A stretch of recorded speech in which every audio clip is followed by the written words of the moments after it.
Netcasts you love. From people you trust. This is Twit. Bandwidth for iOS today is provided by CacheFly at CACHEFLY.com. The dirty secrets of terms of service. Plus, I'm going to show you how you can have your watch really annoy you even more. And how to call your elected representative with one click. Let's do it. It's time for iOS Today. iOS Today is brought to you by Blue Bottle Coffee. Get fresh, high-quality, delicious coffee delivered right to your door. Visit bluebottlecoffee.com/iOS Today for your free trial of Blue Bottle Coffee. And by Hover. Register a domain name with Hover and build your online brand today. Go to hover.com/twit and save 10% off your first purchase.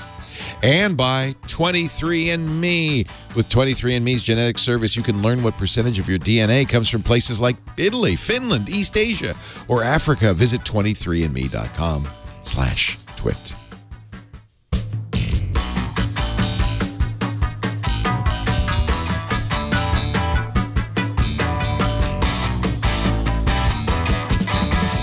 iOS Today time. I missed you, Megan Morrone. I missed you too, It's nice to be back. Yes, we burned down the old set while you were gone. I noticed. We're now sitting at a table, but that's okay. If most people don't watch live, videos, so they don't know that we sound the same, right? Mm-hmm. I asked that you be further away from me. I noticed. So. I'm now in the prescribed 10 feet. Yes. No, this is the show where we talk about iOS, and there's a lot to say since I left and came back. Mm-hmm. iPhone, Apple Watch, iPad, Apple TV. There's a ton of new stuff. There's a new Apple TV. There's a new Apple Watch. There's a new iPhone. The only thing that's not new is the iPad, but we have iOS 11 for that. So lots of new stuff. But today we're not going to talk about the new stuff because you've done that already with Jason and Serenity, and I don't need to. We'll talk a little bit about it, but first, I have the new watch, so I thought it would we be will kind of talk fun about to that. But first, I wanted to call in the lawyers. Uh-oh. We wanted to talk a little bit about terms of service, so we have my favorite lawyer, the princess of terms of service, Denise Howell. I'm going to print that on my business card. Denise Howell is, of course, the host of This Week in Law every week on this network every Friday, but she is, you may not know, I'm sure you must, an attorney specializing in intellectual property. She is a longtime blogger. In fact, that's how we met. She was a very well-known blogger, and I said, Denise, would you mind, please, doing a show for us? And today, we thought we'd talk about terms of service because there's a site that Steve Gibson found that really helps. Mm-hmm. Tell us about that. Terms of service didn't read. Do you use that site, Denise? I've certainly looked at it. We featured it as a resource of the week a couple of times on This Week in Law. It's very much a work in progress. Because it's crowdsourced, right? Yes. It's crowdsourced. They have a few key sites and a few obscure ones that they have gone through the terms and given them a grade. What I really love is the concept. Yes. TOSDR.org for people who want to visit the site. Right. So you can also add, which I really like, a browser extension that will tell you, and they have this very simple to use classification system, green for Class A, red for Class E, and they go through all basically too long, didn't read, give you the highlights of the terms of service, so you can just kind of decide if you're comfortable with it. And using the Chrome extension would make that even more useful. Right, and if you're interested in what's behind the grade, it makes it very straightforward to look through and say, oh, well, I don't care so much about those issues, so I'm comfortable with that, but I care about these, so I'm going to steer clear. Exactly. I sent you a lot of the ideas I had, Denise, and you made sure to point out that I was confusing in many ways the privacy policies and terms of service. So we should probably start there. What's the how would you describe the difference between the privacy policy and the terms of service? A privacy policy is disclosure.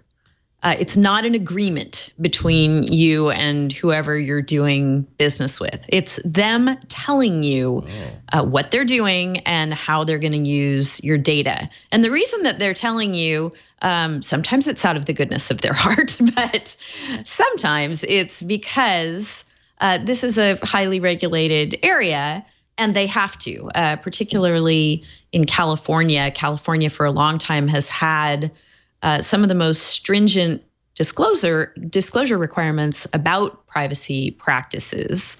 So if you want to do business here in California, you have to comply, and just about everybody does want to do business here in California. So even though there are different laws throughout the United States and the world, and different federal laws in the United States, if you want to do business in California, you have to comply with our standards. And so it has become the de facto standard. And that's why you see a lot of similar language in privacy policies, because they're making the disclosures that they have to based on the laws that have existed here in California for a long time. Yeah, we did. I think we've always had a privacy policy that I wrote. Big mistake, because I wanted it to be clear, human, and intelligible. And we don't, on twit.tv on our website, we don't really collect any information. You don't have an account.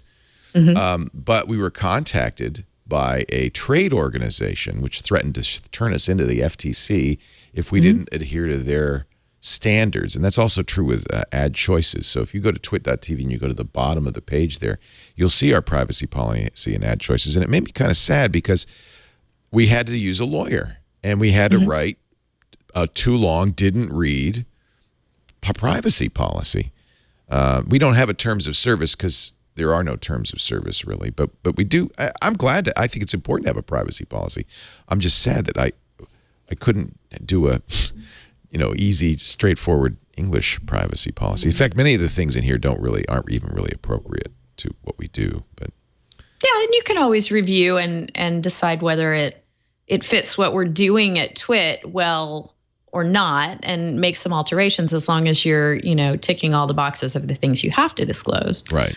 Which have to do, if we are an ad-supported venture, and if we're collecting any information about users via ads, if people are being tracked, et cetera, that's the kind of thing that a privacy policy needs to deal with. And Megan, you asked about the difference between a privacy policy and terms of service. Terms of service want to be an agreement between whoever you're dealing with, the company, the website, whatever, and yourself.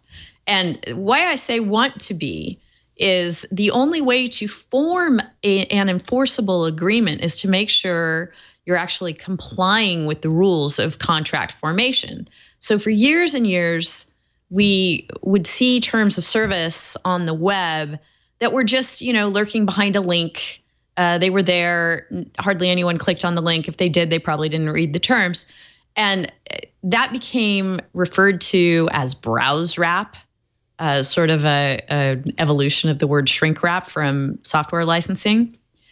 And what has evolved in the courts is that, and there's a lot of back and forth and disagreement and, different court decisions over time. But the upshot is that browse wrap is not a contract.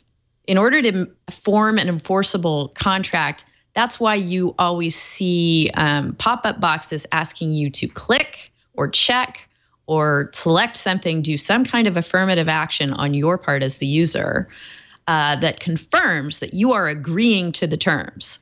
Once you've done that, you have a contract. And those are enforceable as long as the terms within them are enforceable. And that can get complicated as well. Now you see why there's tosdr.org. Right. But I have problems with tosdr.org. And one of the reasons we wanted to talk to you is I think there is kind of standard boilerplate that's included in many of these terms of services.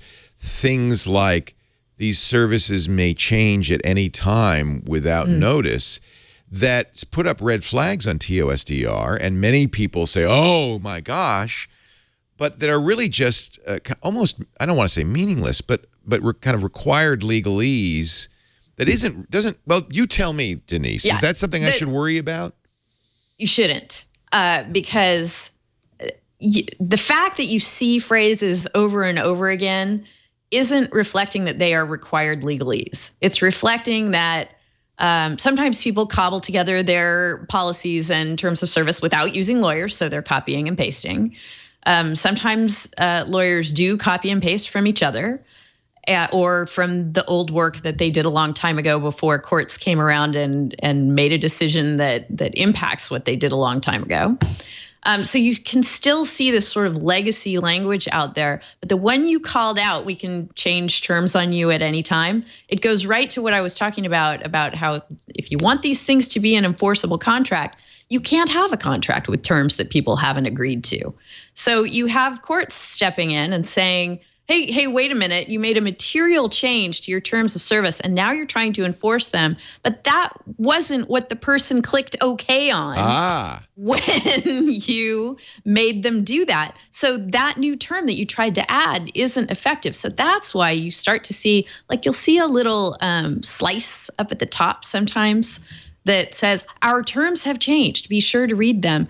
Sites are now responding to what courts have had to say about this. And when they make big changes, they are trying to give people notice because they understand now that if they don't give adequate notice, they might not be able to make those terms stick.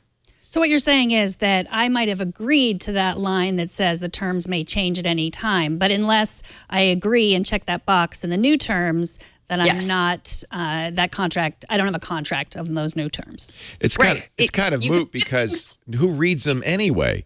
So you often get this, our terms and services have changed. Please read this and click agree. And what do? Agree. Yeah. Agree, right. We don't read them. People need to know that when they're clicking agree, especially when they go to that extra step of there's a pop-up box that comes up and they have to click agree, they are entering into a contract, and those terms, the ones that are enforceable, can be enforced against them. Now, when courts come along and say, you're not allowed to just say you can change your contract at any time, that goes against contract law. That means that lawyers have put in that document something that was not enforceable and the courts aren't going to enforce.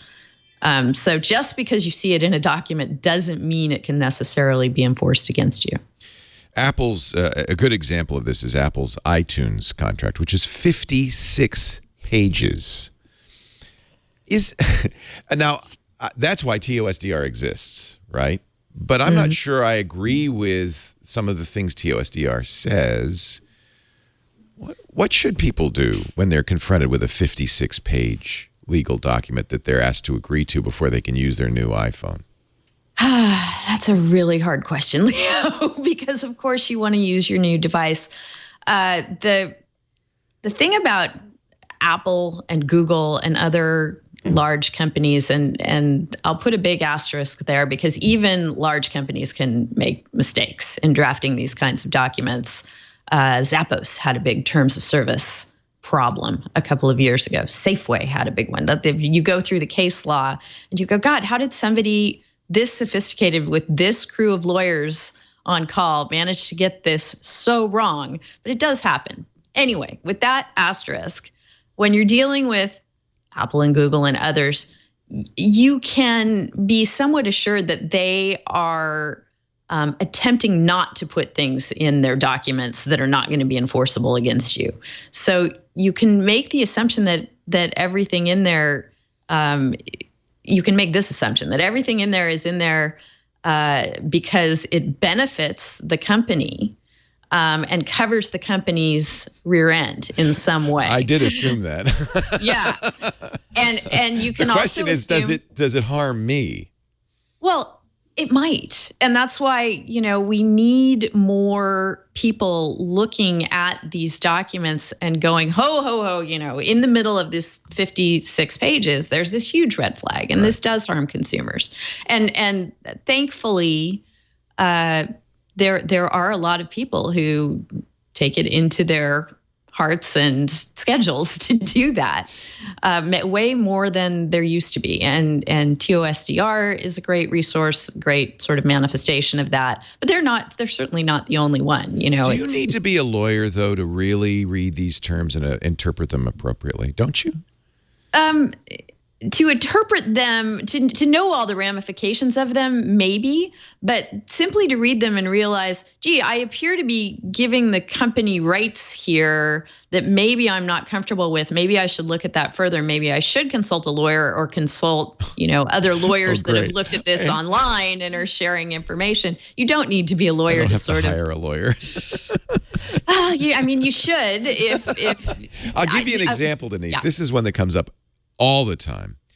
And it's the issue of who owns your content. And a lot of social media sites have been bit by a clause that people read, interpret to mean that the company can do anything they want with your content, including sell it and reuse it. And sometimes that's true, but sometimes those clauses are required because the company is going to be caching your content on servers all over the world. And so they reserve the right to make a copy of your content as they choose. And people sometimes misinterpret that, not merely legally, but technically, right? They don't really understand why that's in there. Exactly. They don't understand why it's in there. And that's a really good example. You asked me sort of the absurd question, does everybody need to be hiring a lawyer to review these things? Everybody, of course, can't do that. But if you're a photographer or a videographer or somebody who makes a living off of the creative works that you are uploading to some third-party service, you're going to want to have a lawyer take a look at those terms and decide what you're giving away, because it can impact it doesn't always, but it can impact how you might be able to use your own works, sell your own works, make a living off your own works after the fact. One really great resource I will toss into the mix here. Of course, I blanked on it just as I thought of it. New Media Rights, that's what they're called. They're affiliated with California Western Law School. They're the clinic, I believe, of that law school in San Diego. And they provide incredibly helpful resources and guides if you are a creative person who is using the internet to make a living and you're concerned about rights that you have, rights that you're giving away as you're using services to distribute your work. Definitely make new media rights a part of your education, because it'll be very helpful for you.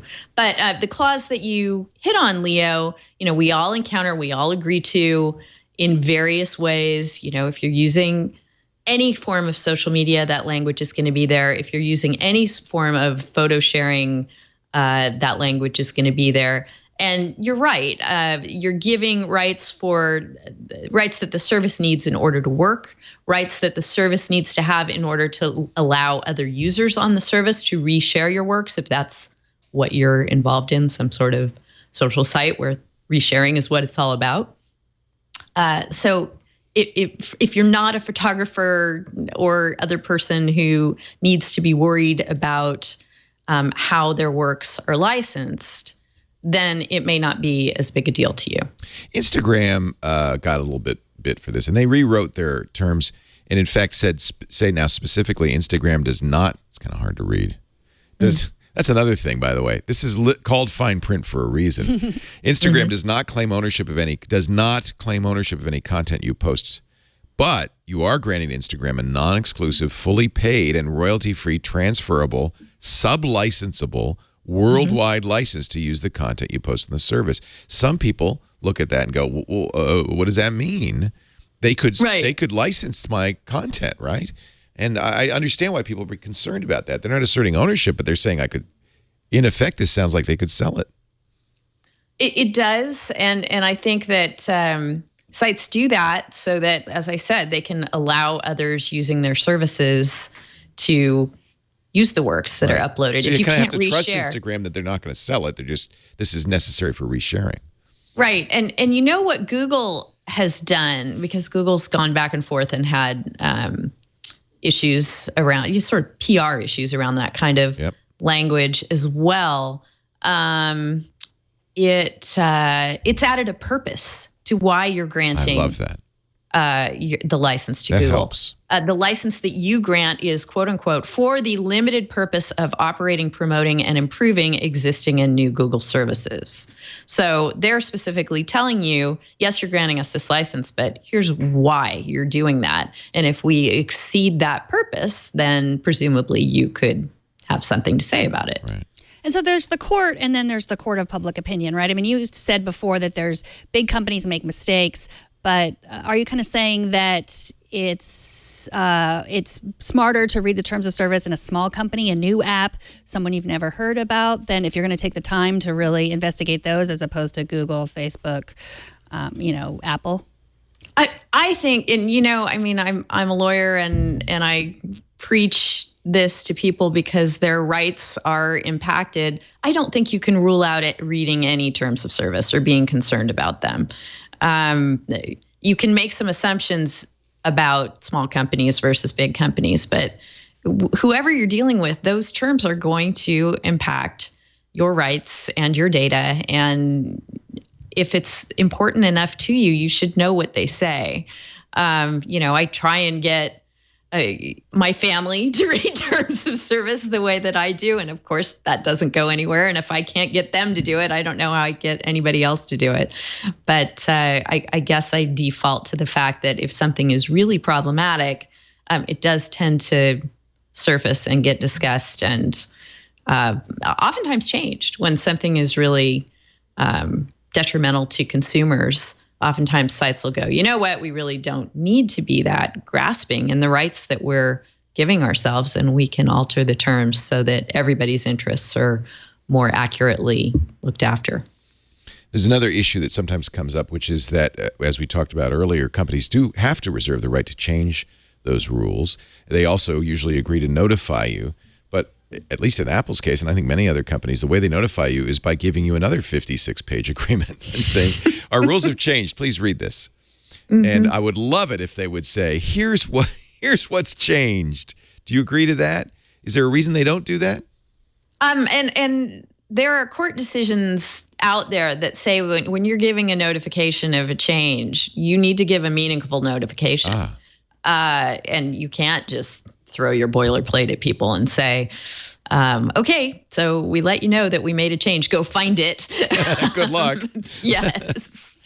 They do require, in order for that to be enforced against the people that companies want to enforce again, it's in the company's interest to let people know exactly what has changed, and in plain English. Is there a difference between terms of service and terms of use? No. Same beast. Just another phrase. Just another word. Okay. Yeah. I don't know if you guys saw back in 2011, going way back here, but right before Zynga went public, they did an interesting experiment that goes to people don't read, and we all know people don't read, and maybe we can fix that. Zynga, being a gaming company, made something that they called Privacyville for their privacy policy. What a great idea. It was a game, and you navigated around the game and you learned things along the way, and it could have been better. It could have been more fun. It could have had you face dire consequences if you gave all your rights away to a third party. But it just basically was trying to use game mechanics to explain better what their privacy policy was. You understand, though, that people get the feeling that companies actually don't want them to read the terms of service, don't want them to know. Mm-hmm. That's why they put it in fine print. That's why it's so long. That's why they flash it in front of you and say, come on, just agree so you can use this product. So it's nice when a company like Zynga, which unfortunately this didn't help Zynga, but it's nice when a company like Zynga says, no, we would like you to know what we're agreeing to. But that is the exception that proves the rule. No, it was like a wild experiment they tried, and I don't know if they have data about how many people played the game or not, but it would be interesting to know. But I love seeing novel approaches that address the fact that people don't read these things, and everyone knows that people don't read these things.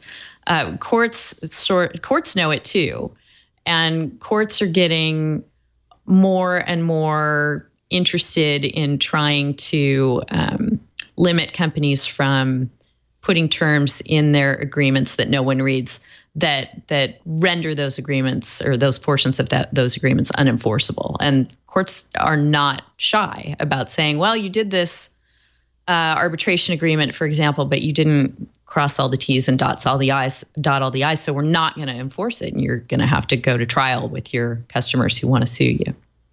There was a funny piece in The Guardian over the summer of a Wi-Fi company that put a clause in their terms of service that said that if you agreed to this, you would clean up sewage.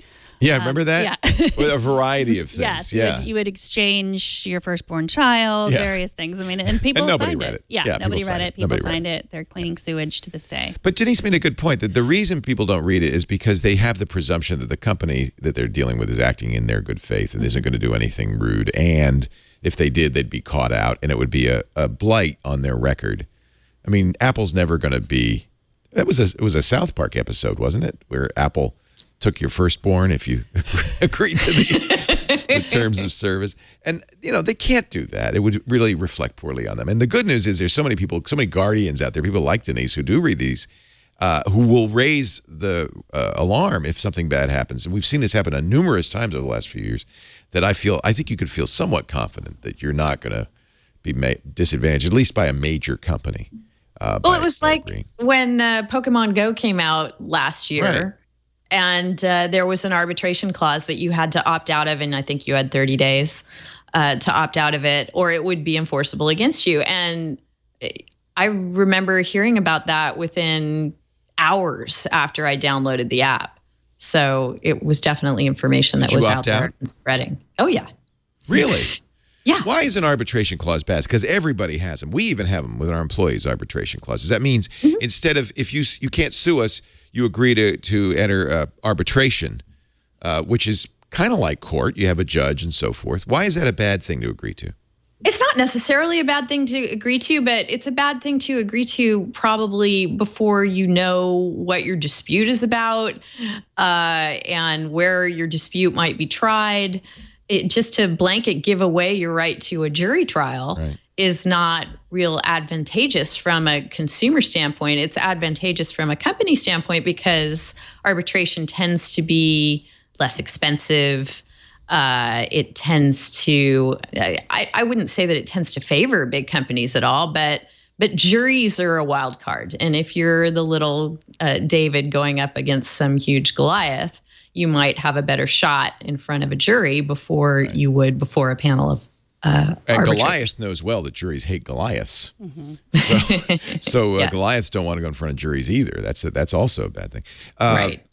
It would be, I would imagine, legal malpractice practically for an attorney to write an agreement for a Goliath that didn't include an arbitration clause, though, right? It's just everybody does it. Right, but there was a decision recently out of the Ninth Circuit involving Uber, where Uber wanted to enforce arbitration with its employees, and there was an issue over whether it could. Ultimately, that clause was found to be enforceable because Uber had an opt-out. The employees could opt out if they had read the agreement, right, which everyone doesn't read. If the opt-out was there and it was prominent enough, it was communicated clearly to employees that the opt-out was there. And so it was found to be enforceable. But the message of that for companies is, gee, we better include an opt-out and we better make sure that people know that it's there, or it could have gone the other way, right? Interesting.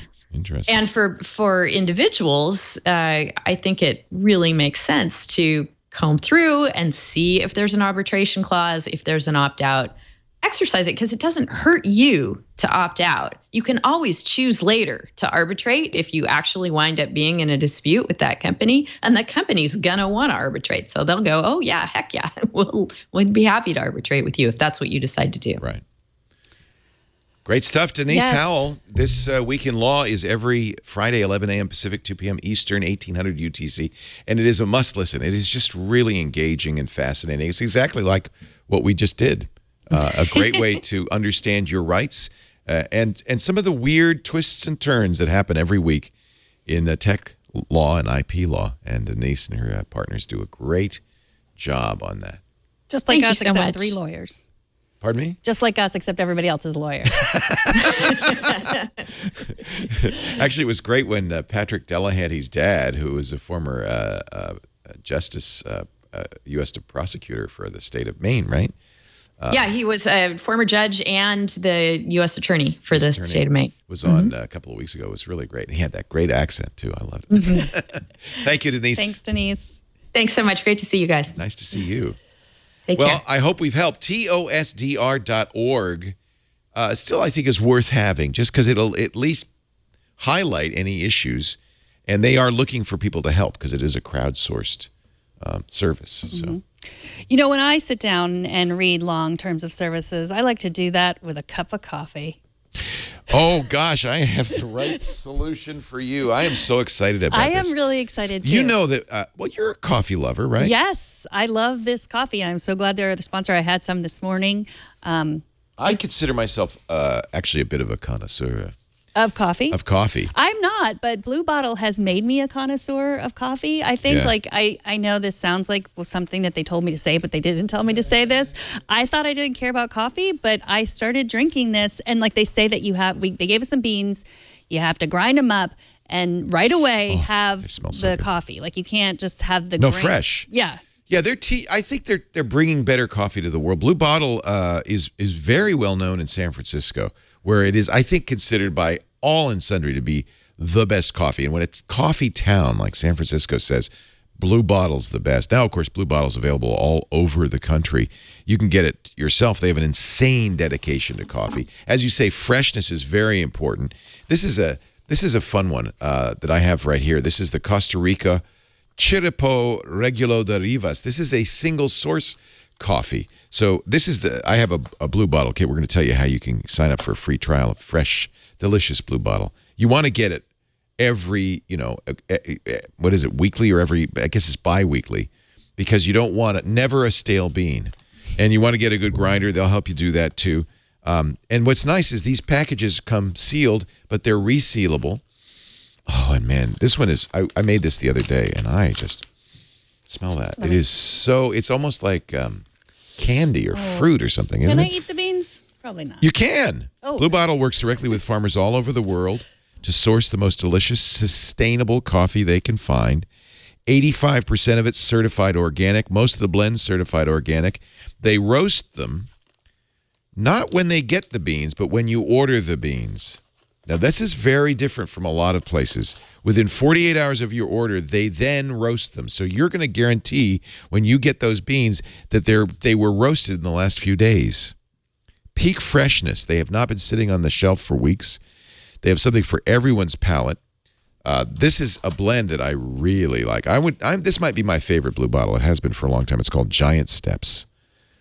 It is deep. Let me see. There's a card in here, so I'm going to read you. This is so fun. Let me show you the resealable. So you open it up, which I already have, and then you can reseal it. It's like and this is 12 ounces, which is good. You don't want 2 pounds because you won't drink it fast enough. That's why they do it bi-weekly. Let me read you Giant Steps. It's a bit more one-dimensional than our other drip blends, but it's a good dimension. Ugandan and Sumatran selections combined for an ultra-balanced, dense, and chocolatey cup that stands up to cream quite well. That's why I like it. I use heavy cream with this. No sugar. You don't need it. No. In fact, you don't really even need cream. No. These are never biting, never acidic. They're just smooth, delicious blends. Although they do say if this coffee were any heavier bodied, you could pour it on pancakes. Viscous, fudgy, substantial. Now you know why I like Giant Steps. Can I tell you my first Blue Bottle experience? Yes. So, like I said, I didn't know if I liked fancy coffee. Any coffee was fine. And if you've been watching this show, you know I have weird quirks. Like I run the Beta Breakers every year with a bunch of ladies. We're the Mother Cluckers, and we take the ferry. And in the ferry building in San Francisco, They have Blue Bottle. They have Blue Bottle coffee. And I needed coffee, and I was like, I'll just have that coffee. And it took a little while because they make it there. Like they do all their fancy stuff right there. They do a pour. What do they call a pour through? Yes. Yeah, there's a drip. It's really amazing. And so I had my when coffee. you have a well-made coffee. And then I ran 12 miles. And, And there wasn't even a race then. No. The race was later. No, it was, yeah, exactly. It was delicious, though. Oh, it is so good. Yeah, I really like it. It is so good. You will find a Blue Bottle style to suit you, but here's how you get started. Go to bluebottlecoffee.com/iOS today for a free trial. It will then become a 12-ounce shipment of your selected coffee type with bi-weekly delivery. Of course, you can change it, pause it, or cancel the subscription at any time. You're not locked in. But if you sign up for the free trial, you can also claim $10 towards your first order. So this is really like Just do it. You will find the best coffee you've ever had. I promise you. BlueBottleCoffee.com/iOS today. I've been trying to get these guys to advertise on the show for so long. I don't know James, the founder, but I know people who've invested in it. Just try it, and you'll see why everybody loves Blue Bottle Coffee. You will too. And freshness, and they have instructions on. It's funny. You don't need a big fancy machine. You don't need an expensive machine at all. You just need a drip, and it's the pour over, and it's so good. And as you know, I want to have all my things delivered via subscription I know. service. It's That's the best my goal. ever. Yeah. Never to have to shop again. Well, you don't want to run out, and you don't want to go to Costco and buy 8 pounds of coffee because that's going to be stale. BlueBottleCoffee.com/iOS today.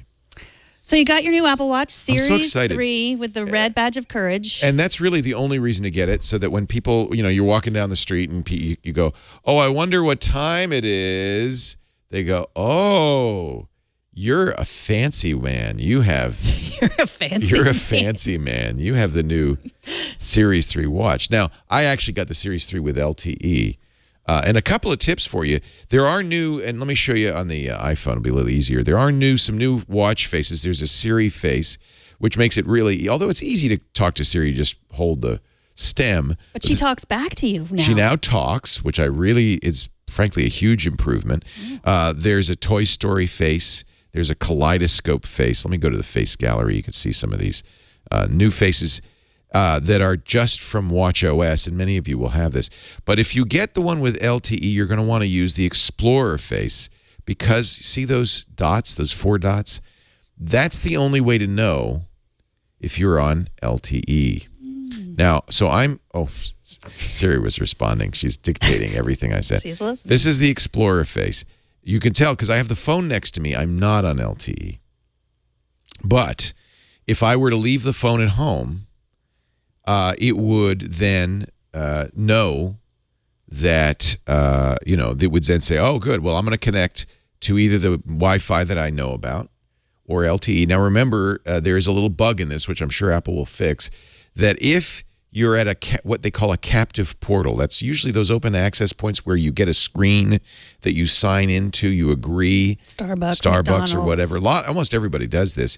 That's called a captive portal. It's kind of it's really not a good way to do Wi-Fi. It's a hack, a kludge created to make it work in these open access points so that you have to sign in instead of just using it. Right, you have to agree, like we said. You have to agree. It's a way to put an agreement in front of you.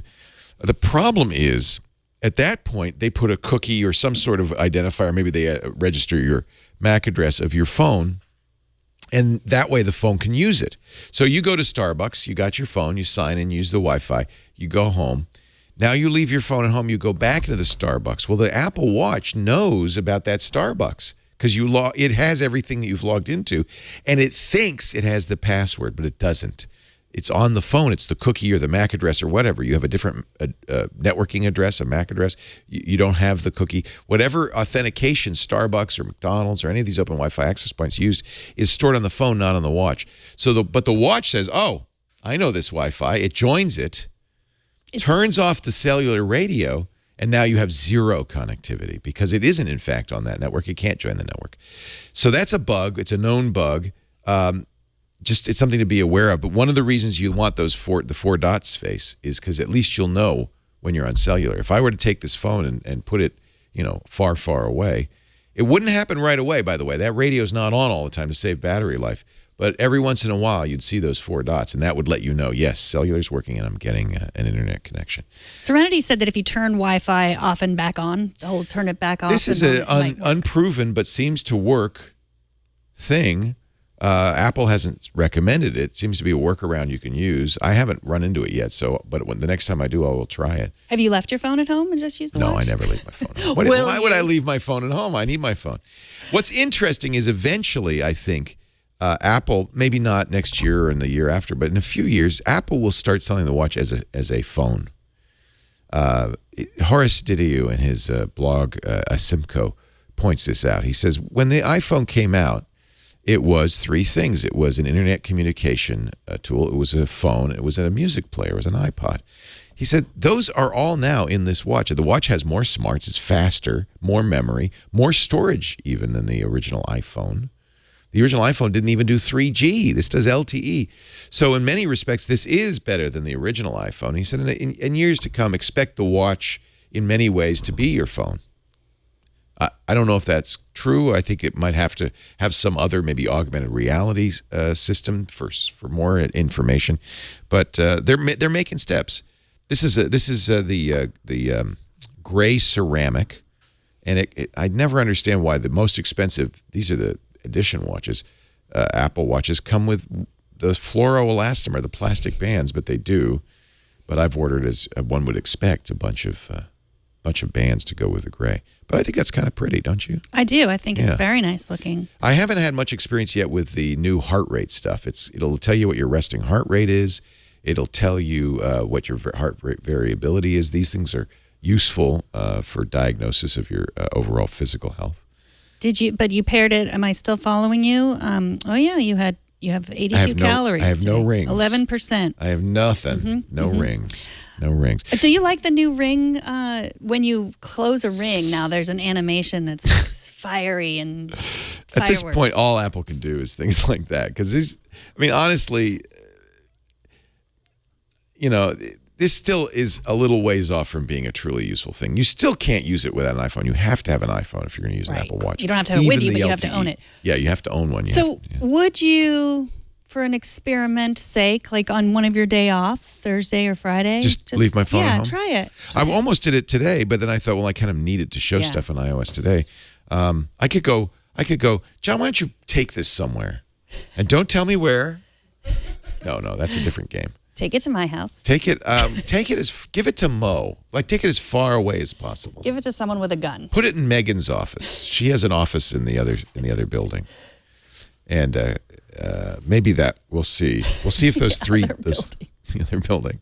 We'll see if those three. We didn't want to give her an office here. Well, she keeps bringing her snake to work. Yeah. No, I'm just teasing. We'll see if those three dots ever show up. If they do, I'll notify you. Okay. Well, you're still it's on fuego. On the same. So if I had my phone, which doesn't have LTE, and it was, you'd have to go pretty far because you'd have to be on a different Wi-Fi network. Oh. Hey, John, bring me my phone back. I think what I have to do is turn it off. Yeah. That might have been a better thing. You're right, because we'll all be on the same Wi-Fi network. That wouldn't make any difference. Because right now in my old, series too, I can. Yeah, because even though your phone's in your office, you can still do all that. Right. Yeah. As long as I'm. Actually, your phone's right next to you. Yes, my phone is always. What do you think of the red dot? I feel like you could really get the red dot just by little sticker. Yeah. Oh, Can you buy those? I wonder if you can buy little red stickers. It'll just be a matter of time. Yeah. I'll tell you what. I am going to turn this off. How about that? Turn it off. That's got to work, right? If you just completely turn it off. Because your phone would be out of battery. That would be a good safety feature to have. One of the things about this particular watch face that's kind of cool, and I haven't brought myself to do it, but one of the complications, those are the little things that you can change in here. One of the complications is a phone.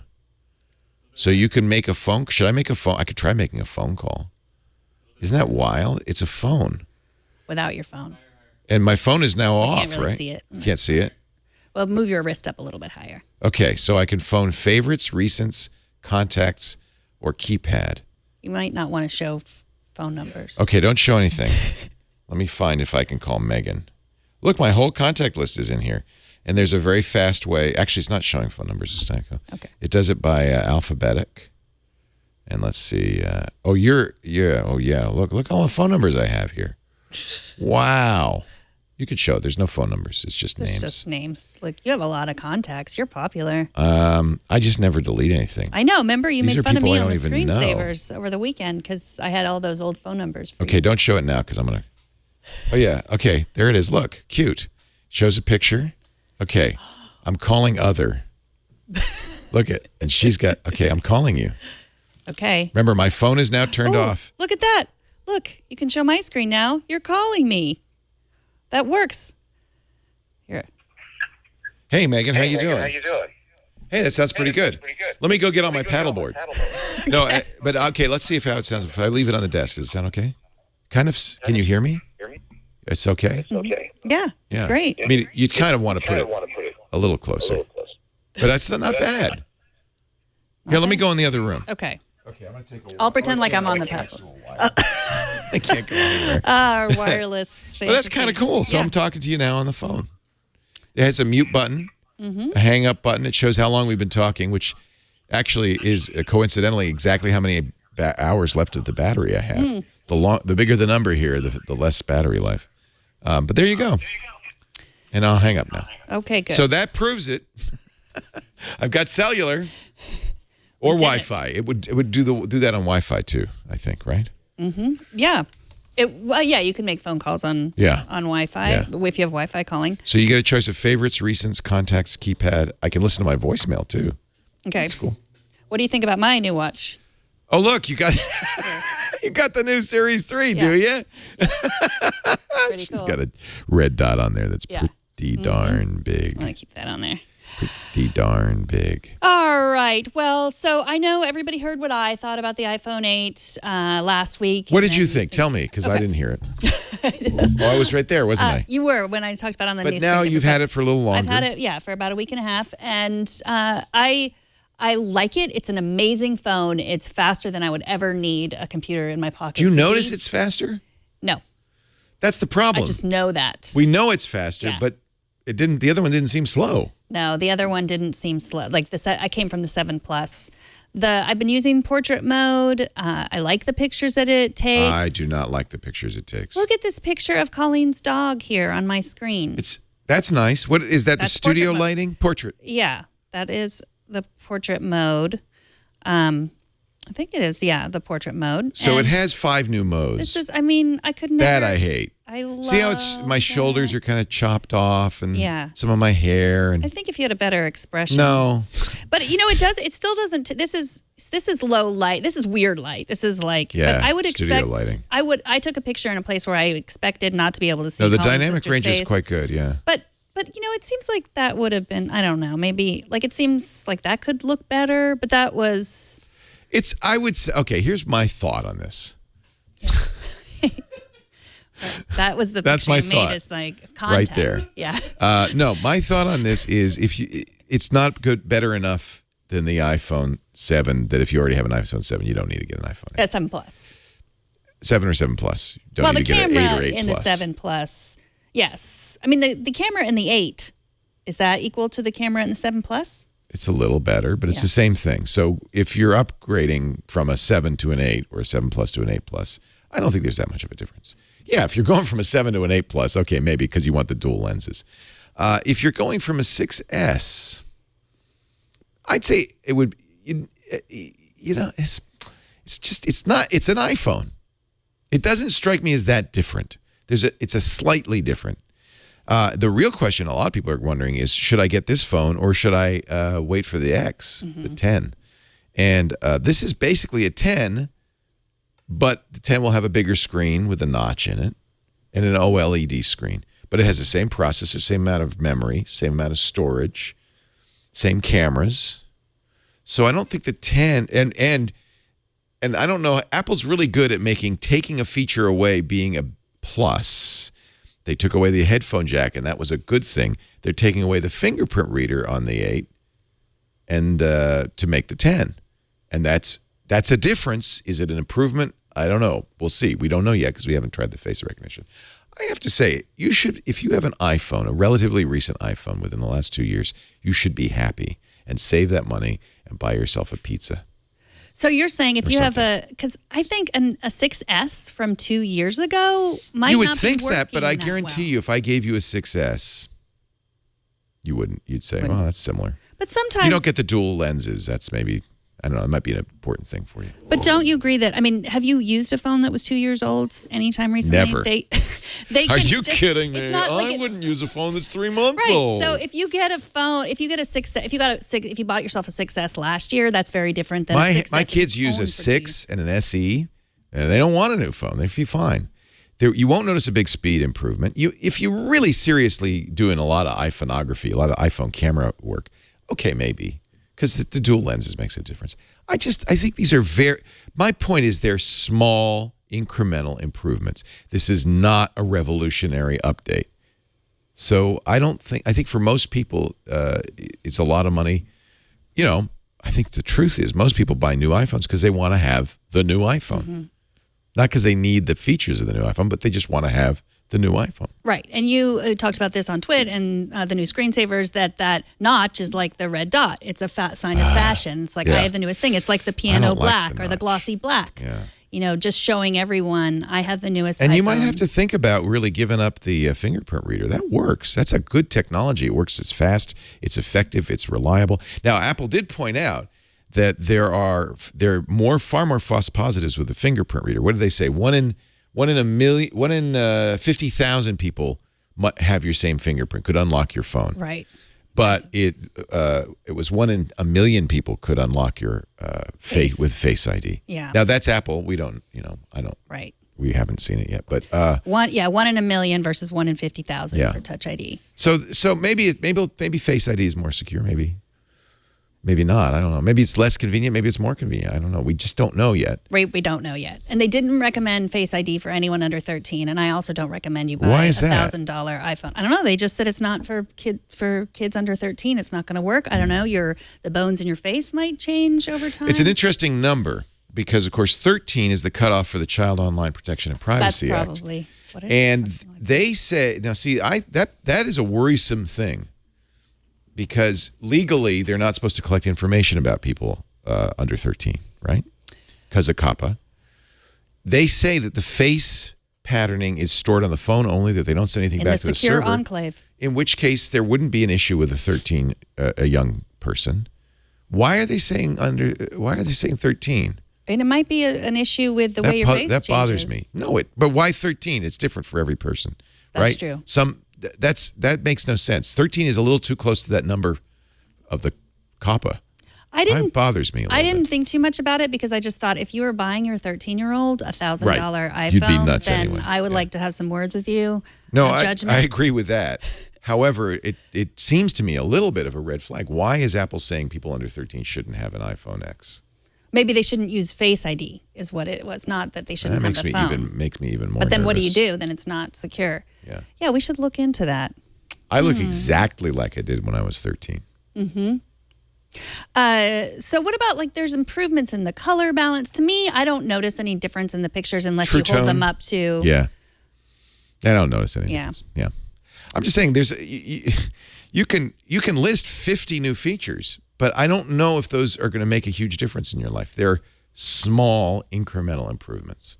What do you make of the fact that they always release the new operating system at the same time they release a phone? Because it's hard sometimes to tell the difference between, what is iOS 11 or what is the iPhone 8? And same with the watch. What's the Series 3 watch, or is that a watchOS 4 feature that I would get in an older watch? They always release them at the same time. Is that to build it up? It's confusing. I think a lot of the features of this new Series 3 watch you can get if you just put the new watchOS 4 on your old watch. I don't think you'll see. Good watch. I bet you won't see much of a difference. Now, are you wearing a 42 millimeter? Yeah, I switched to the 42 millimeter after the Series 0 because my battery would always run out. Yeah. And I have a significant wrist. I'm not a tiny wristed lady, so I like it. I like the chunky. I don't mind a big watch. Yeah. And especially with that dot. I know. She has a big red dot sticker. Yeah, it's pretty. Yeah. Thanks. It's really nice. All right, can I show you a little, speaking of iOS 11, can I show you a little iOS 11 trick? Yeah, we're still learning more and more about iOS 11. I do like iOS 11. Very happy with it. So drag and drop, you can drag pictures into... I haven't done that yet. I know. Well, you can drag text right into Twitter to really? write a tweet. Yes. Neat. So here it is. Let's see, the changes to Twit. This was a blog entry that Lisa put out yesterday. Yeah. So here's my my Twitter. So I'm doing this slide over screen. So I have Twitter on one side and Safari on the other, and I want to say this gives Megan and Jason the opportunity to give you more context and perspective. And I want to tweet Lisa's blog entry. So I'll just drag it right up into the compose. Oh, it disappeared. Hold on. Let's try that again. Let's try this. It's smaller. Jason Howell and Megan Morrone will continue to host, and the format of the show will change slightly. Yeah, we're taking TNT, Tech News Today, and making it Tech News Weekly instead of a Monday through Friday show. It's a Wednesday or Thursday show. So I want to tweet that out. So you just copy that. Okay. I should be able to just drag it. There we go. Look at, that's pretty. That's one thing Apple's really good at. There we go. Is and then I could making tweet those that animations out. Look. Hey, that's nice. Yeah, I should put quotes around it and instead of copying and pasting, you can just drag. you just drag. Yeah. You can drag anything. So I think I like that. Just a little tip for you if you like to tweet. I feel like it should put quotes in there so that you can prevent plagiarism, but I can add those myself. That's asking for an awful lot. It is asking for an awful lot. You should put a footnote in and give you an IBID reference. So don't say I never told you anything, because you can drag and drop photos into Mail, but I don't use the Mail app. I use Newton, and it doesn't do that. You know what I've been doing that's a lot of fun is I've been customizing my control center. Oh. You can put, it's kind of mind-boggling how many buttons you could put into Control Center. You can add buttons for your remote control, for instance. If you use an Apple remote, where's the control center? There it is. So customize controls. This is the default set. Oops, I moved this, didn't I? There you go. This is the default set, but I've added like for my hearing aids, for Apple remote, screen recording, text size, and on my phone, which is turned off so I can demonstrate the features of the watch, I would show you. But I have so many, it fills up the whole screen. Oh, and it's a truly baffling display. But you don't have You don't have screen recording on there. I don't really have an occasion to use that. Oh, even to show off, to help your mom with something? No. But I do. But I do like being able to control the Apple TV with this. That is really, really nice, because basically this becomes an Apple TV remote. On the iPad, it's actually even nicer. So instead of, you can do the same thing by launching the app, but having it in the control center makes it, handy right away. You could take a note right away. Boom. Yes. Boom. Take a note. Take a note. You don't have to ask me to do that anymore. Yeah. Boom. Take a note, Morrone. Take a note, Morrone. You can still say that when you use that feature. Yep. If I had hearing aids on, I could control them, see what my battery is, all that stuff. All right, I don't wear hearing aids when I'm talking to you because you're so damn loud. I'm loud. That's because, Okay, so loudly later in the show, I want to talk about bulging iPhones. Uh-oh. I want to talk about new dongles. Yep. Drop tests, your questions. But first, I want you, Leo, to talk about our sponsor, Hover. It's kind of an interesting coinky-dink, because as I was driving in, Hover called me. James, hi, James, and said, we've noted some unusual activity on your account, and they within an hour they said we stopped it. We figured out what's going on. I love Hover. So Hover, what is Hover? Hover's domain registrar. So if you're one of those people, I know a lot of you are, that makes a hobby of registering domain names, you're going to love Hover. If you have a website, if you have email, Hover is the best way to not only register those domains, but to manage those domains. And the reason I got a call from James is because I use Hover for my email. And Hover does that too. In fact, that's all they do. And this is another thing I like about Hover. No upsell. They do the things you need, but they don't try to sell you stuff you don't want. Hover has every domain extension out there. It's fabulous. 400 of them. You could use .blog instead of .com or .biz. You can use .tech, .photo, .ninja, .pizza. They've got them all. And Hover domains are the easiest way to manage your domains. Now, let me tell you something. If you're a business, even if you're just an individual, you need your own custom domain name. For email alone, in fact, the first thing, when Abby and Henry were born, first thing I did, I got their domain name. I registered it so they'd have it. I knew they wouldn't want it when they're little infants, but I saved it. I got a 20-year registration at Hover so that when they came to adulthood, and now they're both saying, okay, I want my domain name now, which is great. It's very gratifying to me. If you're a business, you get your domain name. Get it now. And you can set, and Hover makes it easy to set. In fact, scroll up a little bit, Kevin, there, because you'll see all the different services you can attach Hover to with just, simple clicks. WordPress, of course, our sponsor, WordPress, Squarespace too, and Facebook and Blogger and LinkedIn. And so this is great. Email, big tip here. Get your custom email address at hover.com and then have them forward that email. That way, if you say, I'm going to use, you can still use Gmail. You can still use whatever you want. But when people send an email to my name, it goes, leolaporte.com, it goes to Gmail. But Hover does that, and I love that. Blog domains are on sale now at Hover for the entire month of October. If you want a .blog, I have leolaporte.blog, of course, just $8.99, 70% off for your first year. Whatever your interests, Hover has an extension for you. Best-in-class customer support. Again, thank you, James. Boy, he saved my life. He saved my life. No upsells. The Hover Connect feature means it's easy to connect your domain name to any host or website builder with just a few clicks. I've used that a bunch of times. Personalized email that matches your domain and further supports your online identity. Show the online community who you are and what you're passionate about with a great domain name, or 2 or 3, or in my case, 100. Go to hover.com/twit. You'll also get 10% off your first purchase. Hover.com/twit. I'm so glad to do a Hover ad today because Hover did me a big service. Thank you, Hover. And I turned on two-factor on Hover, and they have a monitoring to see how your domain name, how their Hover login's been used. Their security is fantastic. Thank you, Hover. John gave me an addition to my Apple Watch. Something new? The Series. Yeah. What do you look at that? Oh, he cut it down. Uh-huh. Now it really does look like a Series 3. I'm totally going to wear that. Just leave that. Yeah. Yeah. Don't do a thing. Yeah. You have the gold watch. I like the rose that. gold. Yep. Yeah, it's pretty. I had the white edition, and I thought, well, I'll trade it in and I'll get the gray. I wish they did a black. I don't know why they didn't do a black.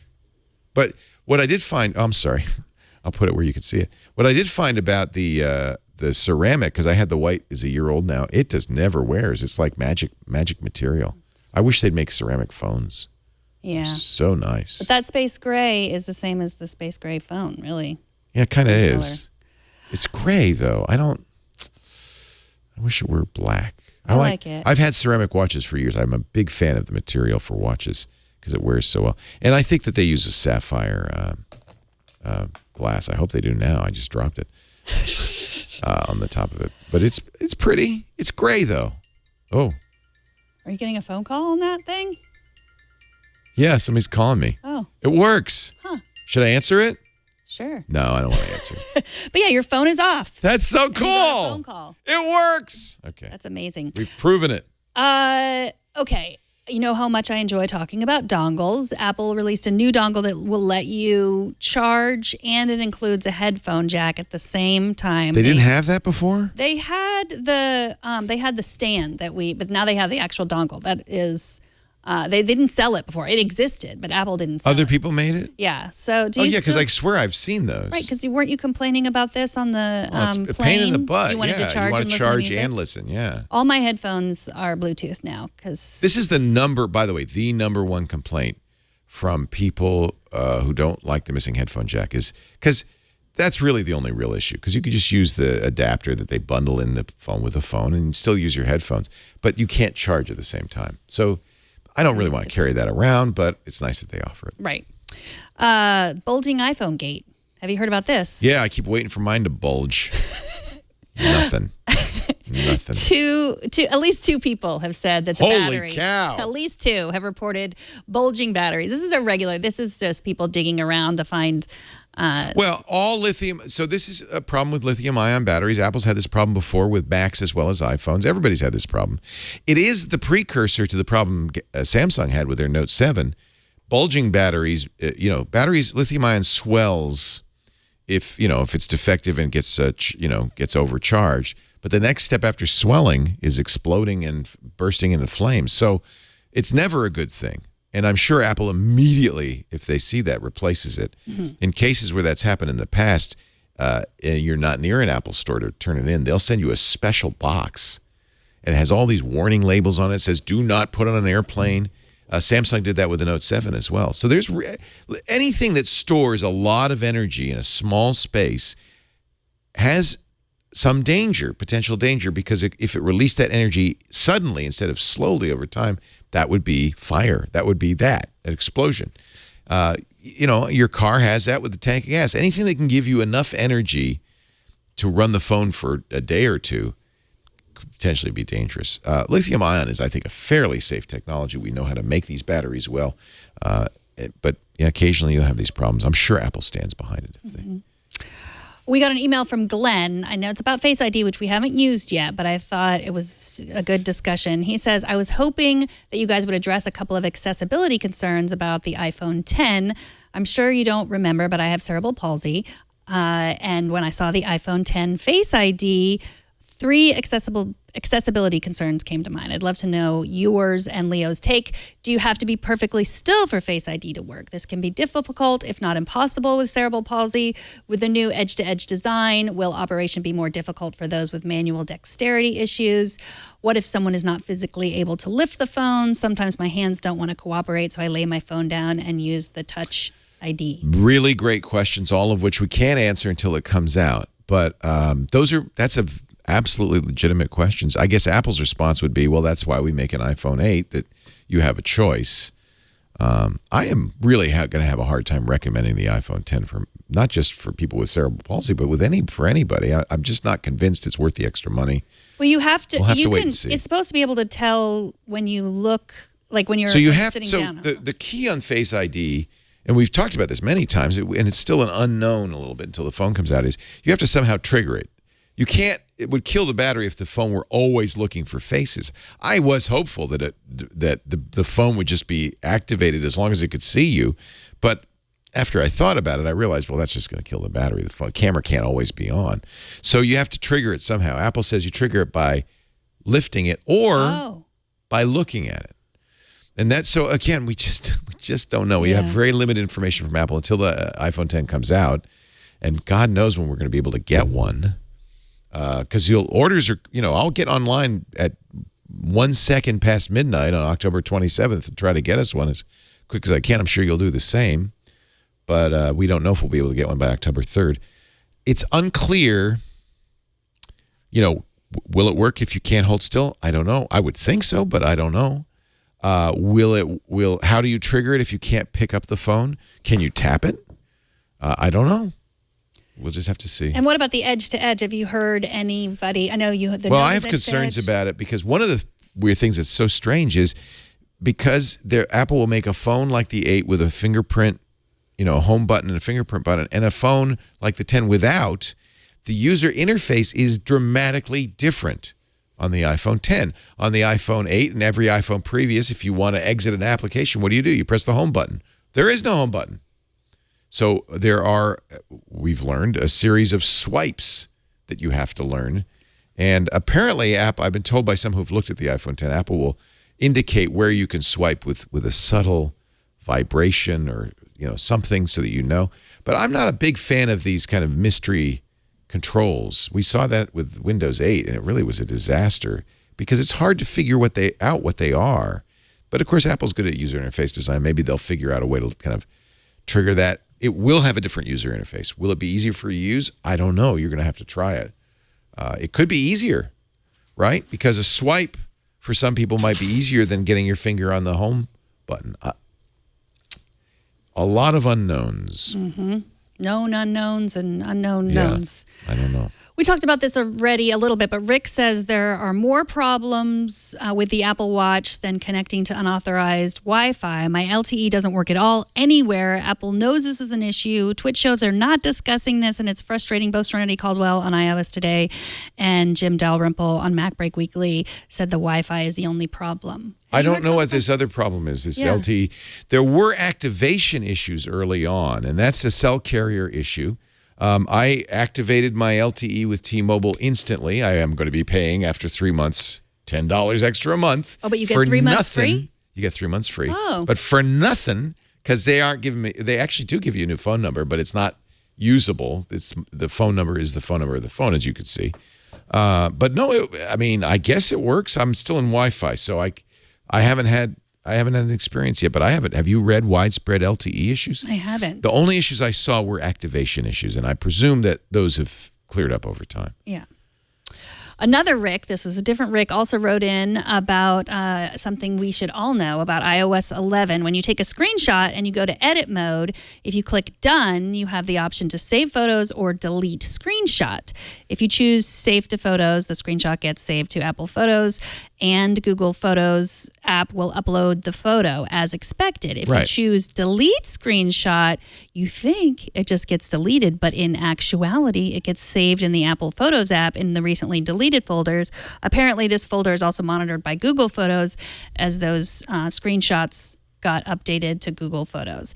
Now, I tried to test this. So we've shown this off before. If I want to take a screenshot, any picture you take, and think of the screenshot as a picture. Right. So like you did it with the camera. But then that is as soon as you're done with that, that's saved to the camera roll. See, save to photos. But wouldn't you expect delete screenshot? I mean, it's going to go to the trash can. Right. It goes to the recently deleted. Yeah, and that's a feature of Apple Photos so that you don't, you can back out of a deletion. There it is right there. There's the recently deleted. And the that's not it. So it's not there? No, that was the dark tweet. underwear. Okay, let me explain this. I often get Twitter advertisements for men. Oh, you saved it. And why are you getting those? I tweeted it. Yeah. Okay. Well, Megan is a common man's name, I think. No, I don't think it's.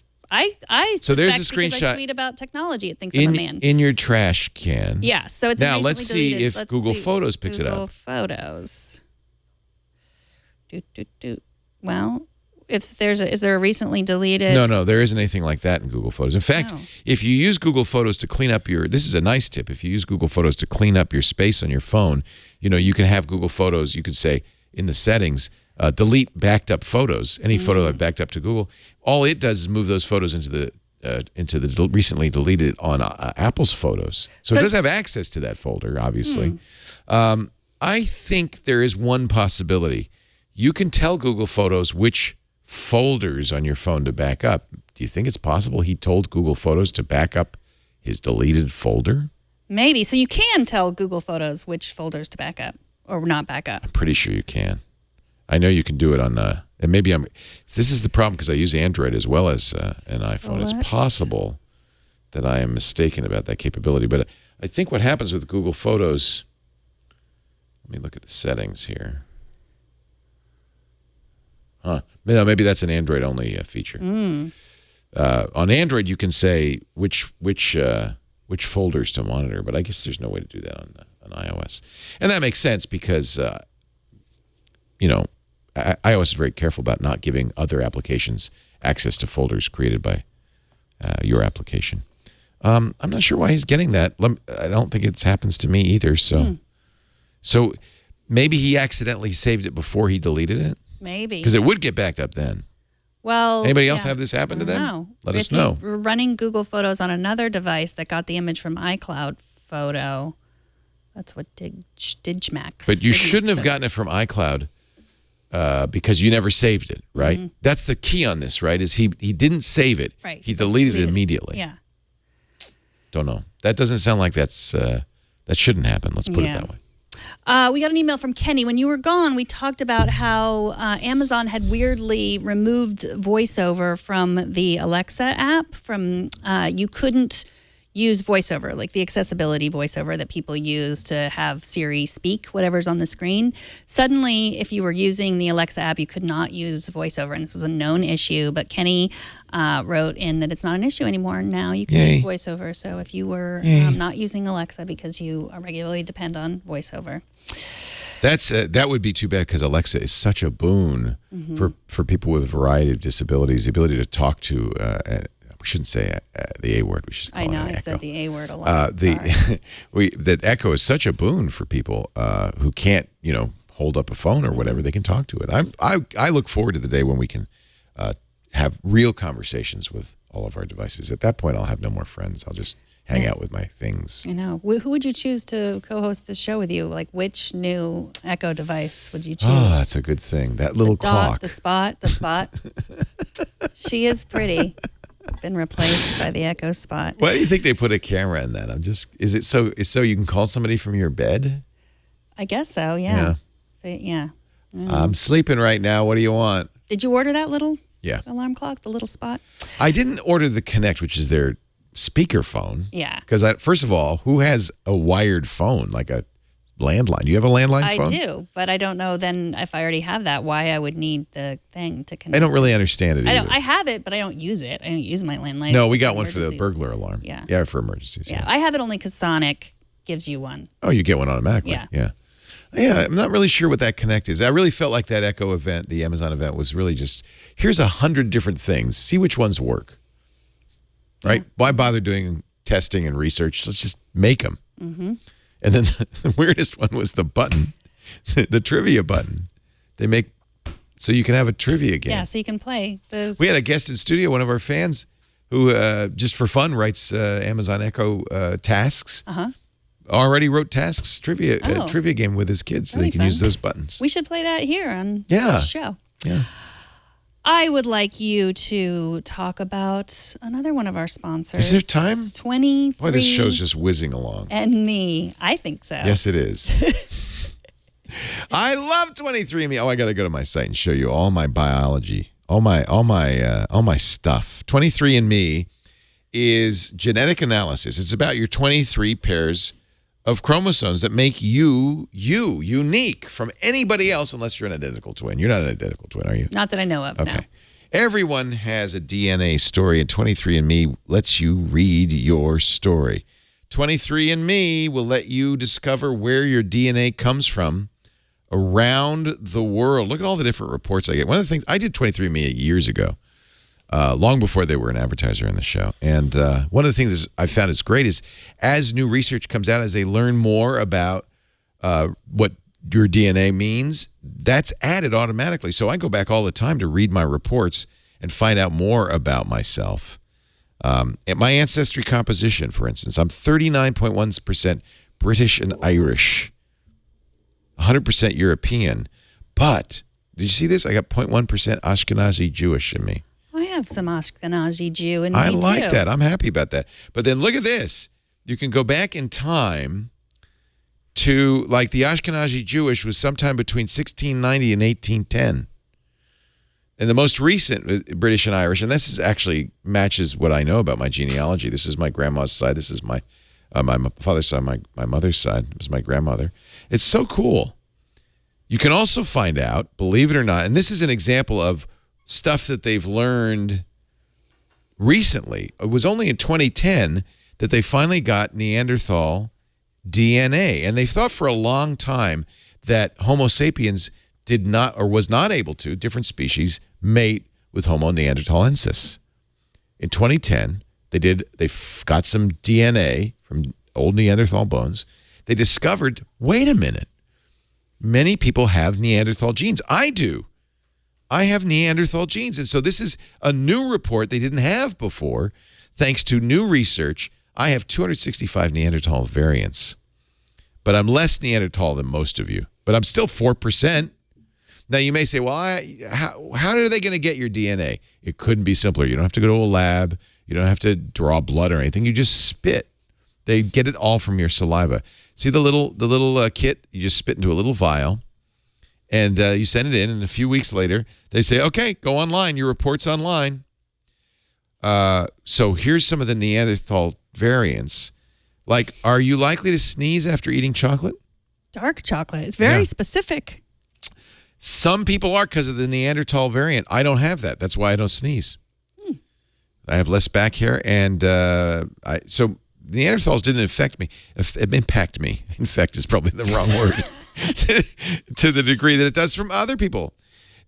This, you know what? Do this with family members too. In fact, I don't know what the age limit is on this, but wouldn't a kid learn so much about genetics? This is the future is genetics, and this is all in here. Finger length ratio? Yeah. I am likely to have wet earwax, darker eyes. My ring finger is likely longer. That one's not true, but likely doesn't mean 100%. Right. Likely a lot of freckles. Guilty. I'm likely straight. Oh, no, that's my hair. Likely straight or wavy. That really doesn't narrow it down, does it? Is that as opposed to curly, maybe? Yeah, I do have wavy hair. Likely dark hair. I am likely to have male pattern hair loss. Thank God I missed on that one. Isn't this fascinating? It is.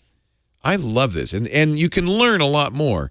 Go to 23andme.com/twit. Discover where your DNA comes from. And this is all the science behind the male hair loss stuff here. They give you a lot of, actually, that's not, this is. So they give you a lot of stuff. I should also point out that you can download, if you would like, you can actually download your entire raw data. You can see, and so if you happen to have in your house some sort of genetic testing equipment, you can go there and see. 23andme.com/twit. 23 pairs of chromosomes, one unique you. Find out what it all means. I love this. This is going to be a holiday gift. I don't want to say to whom. Oh. But in our family. Oh. Not Maybe to you. I am part of your family. Have you not done it? I haven't. Oh. I want to do it. Deal. Okay. Oh, you got to do it. I got to do it. But then what you're going to want to do is you're going to want to have Marco. what's his name do it? My husband. And then the kids, what's their name? Yeah. Do it. And your mom and dad, you want to have do it. Yeah. Right? And Susan, you want everybody to do it because the more you know, it's so fascinating. And I found a long lost cousin. 23andme.com/twit. Mm-hmm. I think it would. AppCap time. Yeah. That's be why I suddenly most turned into likely Tigger. Yeah. Here, I'm and gonna you put this suddenly turned into there. the Now hot it's a Russian Series 3. Series 3 hat.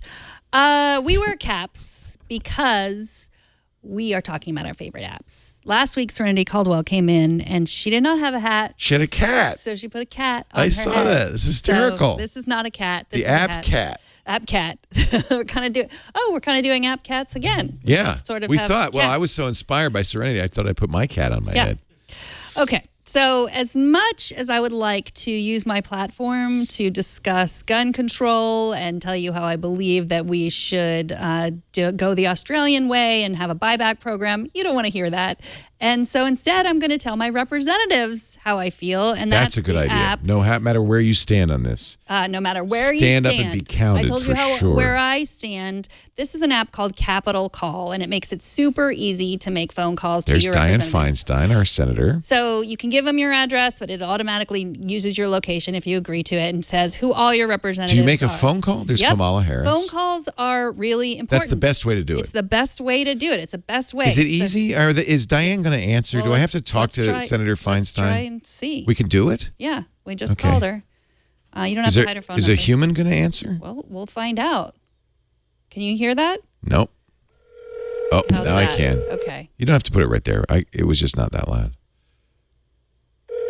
Hello? Diane. Senator there. Feinstein. Hello, this is Senator Diane It is. Feinstein, and you have reached my Washington, D.C. office. Hi, Diane. I'm sorry, but all of our lines are busy right now. Oh, I can guess why. The phone system will allow you to hold, but it automatically disconnects after 2 minutes. So please, either hold, or if you would rather, call back in a few minutes or 15 minutes or so. Thank you so much. Yeah.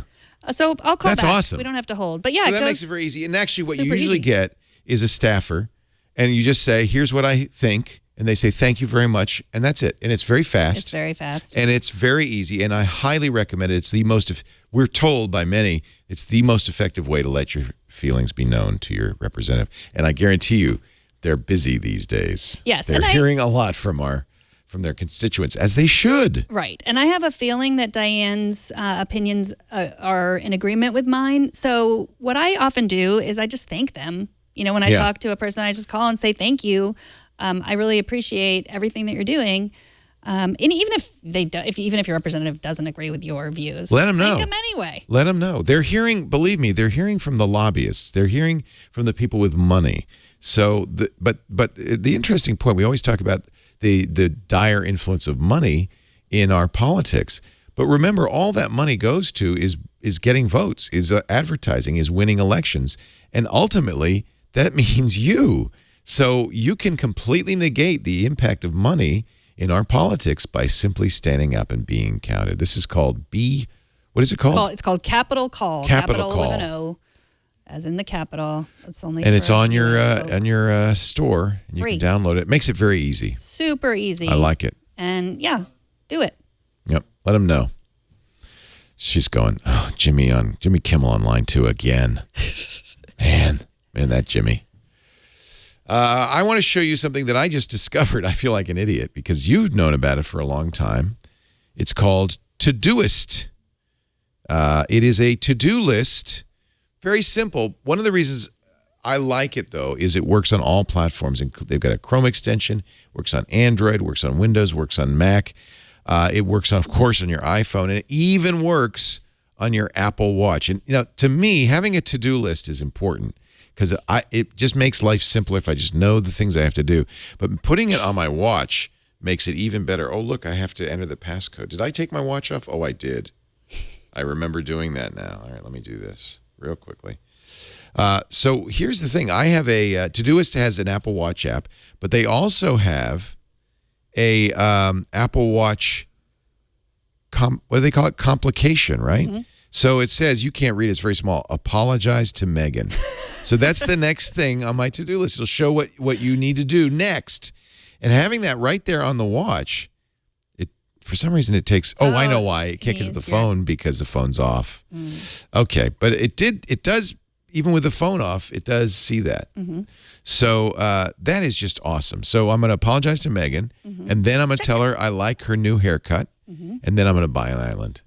So that's my big three. How do you apologize? Are you coming back from the island? Is that what you're apologizing I'm for? sorry, but I'm leaving. I'm going to my island as soon as I buy it. No, I don't know. You have, of course, all of the getting things done features that people look for, the ability to create projects.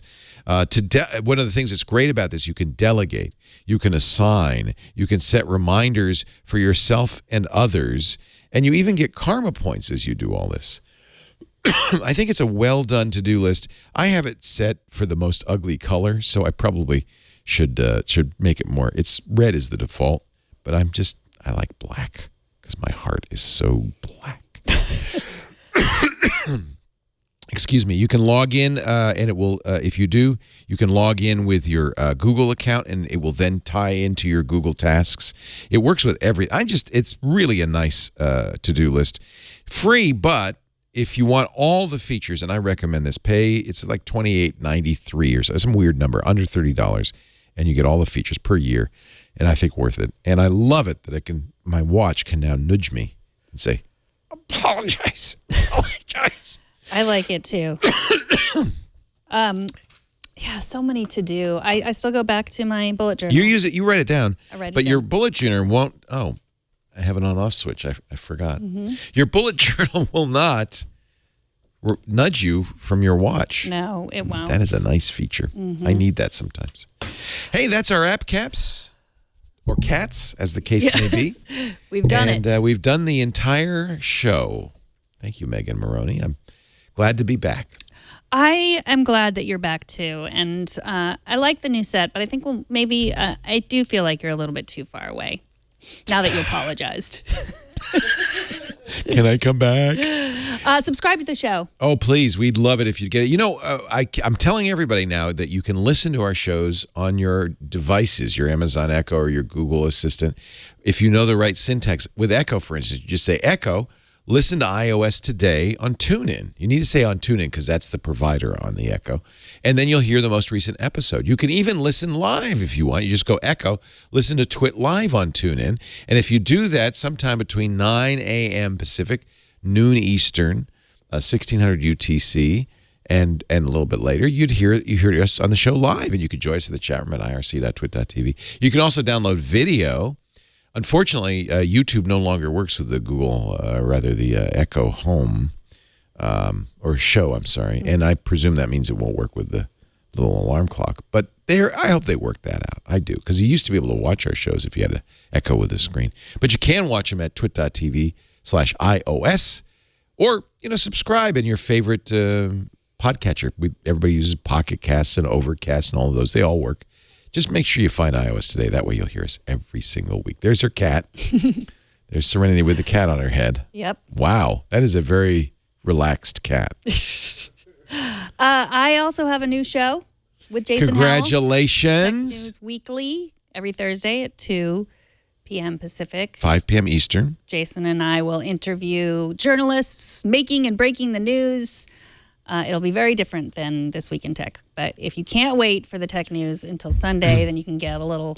We were looking for a newsmaker show because one of the things we don't get to do on Twit on the Sunday Roundtable, it's really journalists talking about the news. And occasionally, if there's a really big story, we'll bring a newsmaker in. But this is an opportunity for you every Thursday to talk to the people who are making the news, who are important in the news, who are covering the big stories. And I think we needed a show like that. So I'm really thrilled that you were willing to do that. Tech News Weekly starts this Thursday.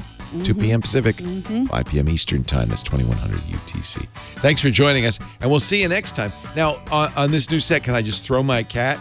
Yeah, throw your cat. On iOS today. Yee-hoo!